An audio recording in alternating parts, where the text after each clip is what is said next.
I'm Coach Corey Wayne, and this is my video coaching newsletter.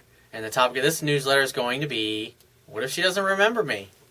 Well, obviously, if you call a girl and instead of telling her your whole name, where you met, and all that stuff, you just say, "Hi, Jennifer, this is Corey," and you leave her message, or you say that, and then you don't say anything afterwards. If she goes, "Corey who? Where do I know you from?" Now think about that for a second.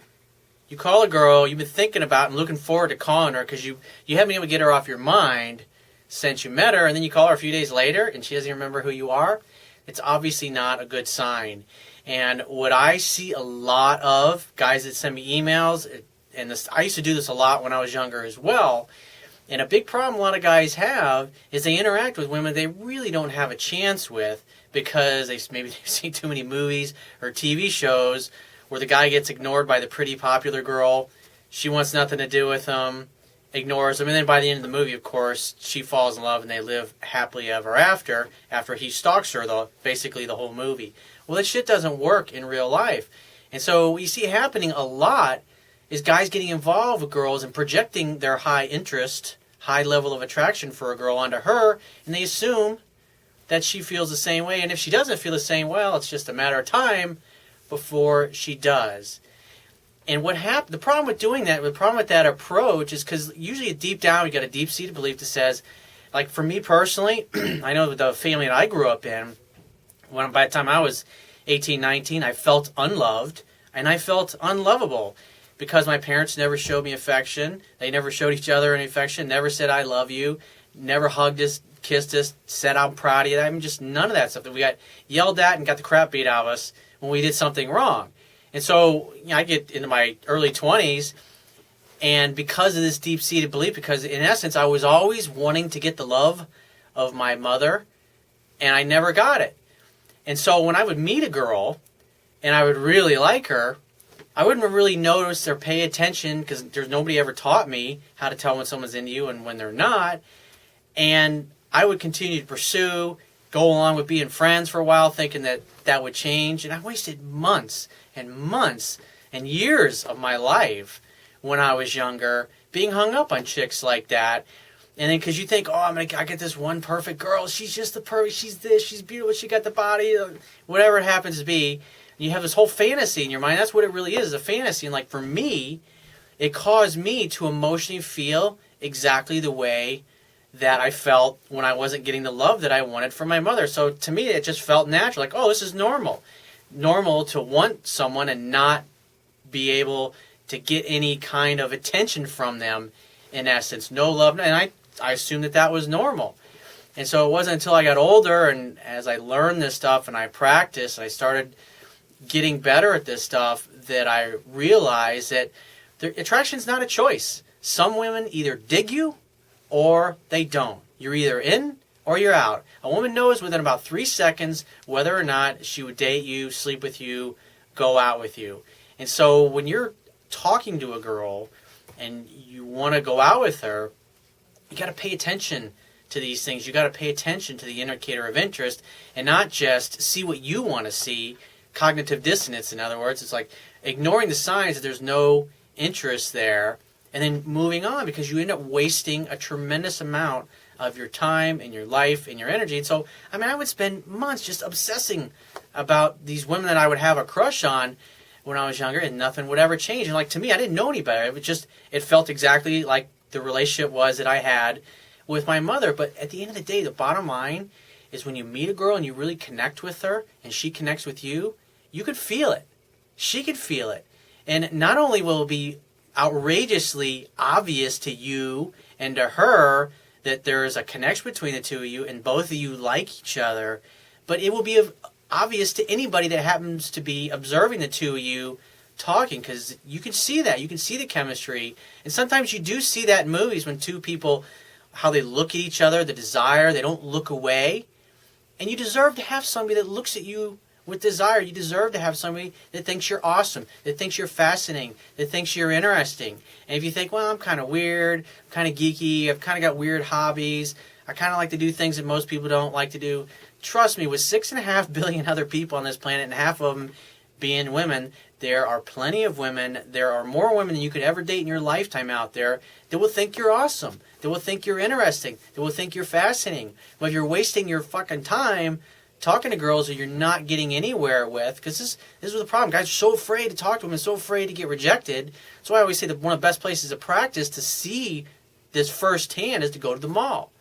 Because you'll notice it. And like guys that are really scared to approach women, what I say, the first thing, go apply what I teach in the article, how to get women to approach you first. You will if you go out and do that just for one fucking night, I absolutely promise you, it doesn't have to be a bar or nightclub. It could be a social event, a party. It could be a trade show. You could be at a hotel bar lobby. There's any place where there's lots of people, everybody's having a good time, and they're in a relaxed type of social atmosphere. Hang out with your buddies, just like I talk about. Make sure the body language, the physiology is there, and you're doing the things that I talk about. And women will flock to your group. And when you're in a place where, you literally could talk to 100 different women easily in one night. Think about it. You got groups of 2 or 3 girls coming to you every couple of minutes, and they're just kind of cycling through you and with your 2 buddies that you have your little group. You'll notice the difference. You'll notice some girls are more enthusiastic. They smile more. They keep eye contact more. Their body is facing you. They're open to you. See, if you've never experienced that, you don't talk to enough different women and apply these things, you never get to see that. You never notice it. Because if you're giving off the wrong vibe, nobody's going to notice you. But if you give off the right vibe, the kind of stuff I talk about in body language that attracts women, you'll walk into a room and everybody will turn and look at you. Everybody knows when a dominant male and or a dominant female walks into a room. Everybody can sense it. You see a whole crowd of people just kind of turn, especially like a super ultra beautiful woman. Everybody knows her the instant she walks in because people start pointing. They all start kind of looking over and their eyes get bigger because she's just so spectacular that you can't help but notice her. But if you're spending your life being afraid and not really interacting with women because you haven't had success, or maybe you grew up in a fucked up family like I did, you don't know any better, you're not going to know these things. It's like I spent so many years just being focused on what I couldn't have because it's exactly what I experienced in childhood. I just simply didn't know better. But it's like I said, go out, apply it. The article, how to get women to approach you first, that will completely change your paradigm. It will open your fucking eyes and you go, wow, this is really not a big deal. Because if you apply the stuff that I teach and you start interacting with women that you got a chance with, they'll be eager to make dates with you. They'll be eager to see you. They'll remember you when you actually call them and you go, hi, this is Corey. How are you? Oh, hey, I was wondering when you were at a call. Versus, who? Where did we meet? We met Friday night. What did you look like? That's not a good sign when you hear those kinds of things. So I got an email here, and I got a quote that I want to share with you first. This is from Frank Tiger. He says, be a good listener. Your ears will never get you into trouble. He says, hey, Coach, I think I've pretty much viewed all of your video newsletters on YouTube, downloaded your ebook, and I'm currently on my 3rd reading. I really like your easy, common sense, no bullshit approach. I found that much of your advice is consistent with the dating and relationship successes and failures that I have personally experienced. Nice work. I say it all the time. Apply what I teach. You will see it firsthand that it works for you. That's why I give all this stuff away for free. Other people are charging you thousands of dollars to buy their ebooks and their CDs and their DVDs and all this shit. And you can read one fucking article, how to get women to approach you first. Just go out and do what that one article says, and it will be better than $1,000 you may have spent in any of the other guys or gals that are out there teaching this kind of stuff. He says, my question today is about phone game. He says, how do you deal with voicemail when you call a woman for the first time to make a date? Really simple. Call, because at the end of the day, if she really likes you, she'll call you back. Call, leave a message. Hey, Charisse, this is Corey. Hope you're doing great. Give me a buzz back. And then tell her your number. And then get off the phone. If she likes you, she will call you back. And if she doesn't, she won't. Don't take it personally, because when you're applying this stuff and you're learning it, you're still going to be a little overeager. You're still going to kind of project your high interest on women. But once you start going out with women that are enthusiastic to be with you, your dates will be fucking night and day better than what you're used to. I fucking promise you. I get guys that are in their 60s going to the malls and fucking picking up girls that are 25, 30 years old and having a great fucking time. I mean, it's really simple. I mean, it's a numbers game. You're either in or you're out. And so, but you got to make sure you interact with them in a way that projects confidence, that projects strength, that projects that you know what the hell you're doing. Because the moment you start expressing weakness, either in the tone of your voice or in the words that you say, or it's in your body language and your physiology, you're out. You lost. She judges you as not being worthy. It doesn't matter what you say after that.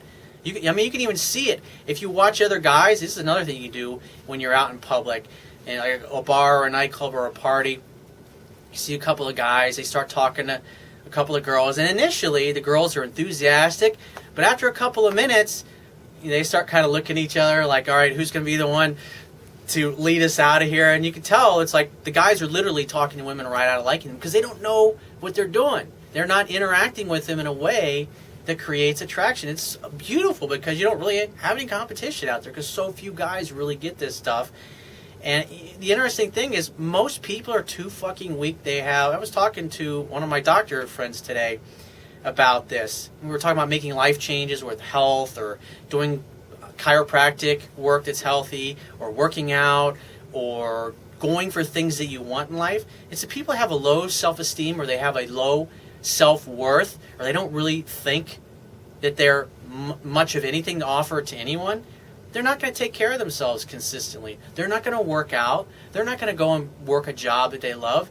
They'll stay working a job that they hate. I had a good buddy of mine, one of my best friends from fucking high school, 43 years old. He had emergency open heart surgery. Why? He stopped working out in his 20s. He's fat. He's overweight. He's a great guy. He's a total pussy when it comes to women. But part of the problem with guys like that is they won't do what's necessary to help themselves. So if you're watching this video, you're further ahead than 99.9% of the other people on this planet because most people would never do what you're doing right now, which is watching a self-help, self-improvement video.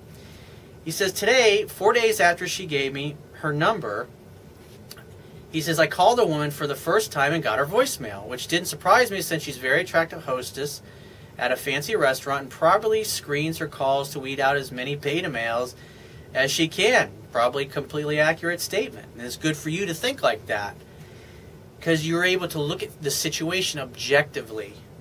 He says, I asked myself, what would Coach Corey do in this situation? I've read and heard you talk about appropriate first call dialogue, but not knowing your specific advice about voicemail, I winged it. So in a confident, cheerful tone, I simply said, hey Denise, it's Bob. Call me back when you have a moment, and hung up. I would have probably left my phone number unless you gave her your phone number. I mean, that would help unless you're assuming that she'll see it in caller ID. He says, I will not call her again unless she returns my call, as I would assume, based on your teachings, that no callback equals no interest. Correct. If the girl really perceived you as a high-status, high-value male that had something to offer and you passed the physical attraction test, her minimum standards, in other words, you got to be at least a 5 or better on a scale of 1 to 10 as far as being attractive. If you're a 4 and below, you ain't got a shot. He says, if she does call, great. I will simply roll into the dialogue you teach for making definite plans for a date. But what if she doesn't remember meeting me and calls back out of a sense of intrigue? Should I decline to satisfy her curiosity and simply bow out gracefully due to her not remembering me? Me personally, she's like, who are you? She's probably not going to call you back at all. If I was a bet man, she's not going to call you back. But if a girl called me and said, who are you? Where did I know? I would tell her, and I would listen to the tone of her voice. Listen to her responses. If she's enthusiastic and excited that you called, yeah, maybe she had a little too much drink. That's possible. But 9 times out of 10, when a girl's like, she doesn't remember who you are, she's not going to call you back. But even if she did, because just like you said, if she's curious or you piqued her interest, then, I mean, it's really a judgment call, but in my experience, you're wasting your time. He says, she did ask for my name after I asked for hers, but then she forgot my name and asked it again later. I mean, I'm real bad with names, but, so I'll give you an example. But here's a difference. like if a guy or girl, a beautiful girl or not, it's like most of the time I start talking to somebody and just the name, I'll hear it and I just don't really commit it to memory. But if I really dig the girl, I mean, if she knocks my fucking socks off, if she's somebody that I think is like the hottest girl I've seen in the past year or 2 years or whatever, I will remember her name. And that's what you want. You want somebody that wants to be with you, that's excited to be with you, that thinks you're awesome. He says, we had a 10-minute conversation with me asking the questions. She seemed to enjoy the conversation, but did not ask me any personal questions. This is important. It's a good observation on your part. She didn't ask me any personal questions, and she was the first to end the interaction. It's like, yeah, so that tells me right off the bat, she's not into you, dude. He says, also, she gave no resistance when I handed her my phone and told her to put my name and number in. Your thoughts? It's an easy out for her, because she can put her number in there and just ignore you and not return your text when you reach out to her. Girls do it all the time, because they would just simply rather avoid any confrontation or any kind of weird, awkward kind of moment. So, I mean, like I said, from what you share with me, you won't hear from this girl. And it's good that you observe these things here, that she wasn't, because if a girl likes you, she's going to want to know about you. She's going to be fascinated by you, just like you're fascinated with her. She's going to be enthusiastic. It's going to be on her face. She's going to try to keep the conversation going. And this girl did none of that. And so these are important. When you get more experience, and you see these kinds of things when you're talking to her, you wouldn't even ask her for her phone number, because you know what, her interest level sucks. She's not as into me as I want somebody to be. But when you're new to this stuff and you're still trying to build your skills, you're going to interact more with women like this, because you're going to be hopeful. You're going to be a little more enthusiastic. It's just when you've done it enough, when you've literally talked to as many women as I have over the years, thousands and thousands of women, because I was single for a lot of years of my life, and even when I've been in an exclusive relationship, I've gone out and like to party, and it's like you see these things, and once you understand it, truth is truth. It needs no explanation. It simply is. So if you have a question you want to ask me, go to my website, click the Contact Me tab, which will be on the left-hand side of your screen. Send me 1 or 2 paragraphs max, and just give me several weeks to get back to you with a response. If you want to talk to me right away, the quickest way to get my help is to book a paid phone coaching session. You can do that by going to my website, click the Products tab at the top of your screen, and just follow the instructions for booking a paid phone coaching session.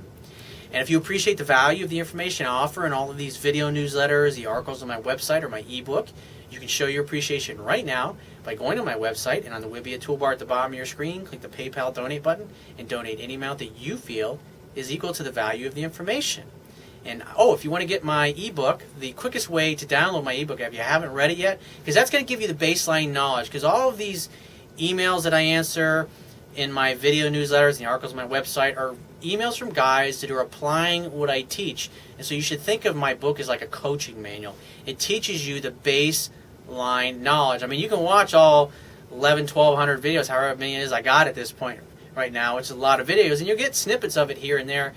But if you really want to learn this stuff quick, and you want to dramatically reduce the mistakes that you're making with women, and dramatically increase your successes, then get the book and read it. It's like you don't see NFL athletes showing up to training camp, collecting their playbook, and going home and then showing up for the first game. It just doesn't work that way. Repetition is the mother of skill. You have to practice this stuff. It's the only way you will get better. Knowledge is only potential power. It only becomes power when you actually apply it. So go to my website. Underneath the email sign-up box, there is a link that will take you directly to the Amazon Kindle download page for my book. Once you get to the download page, if you don't have a Kindle device yourself, just download one of Amazon's free Kindle e-reader apps for whatever electronic device that you want to read my book on. And I will talk to you soon.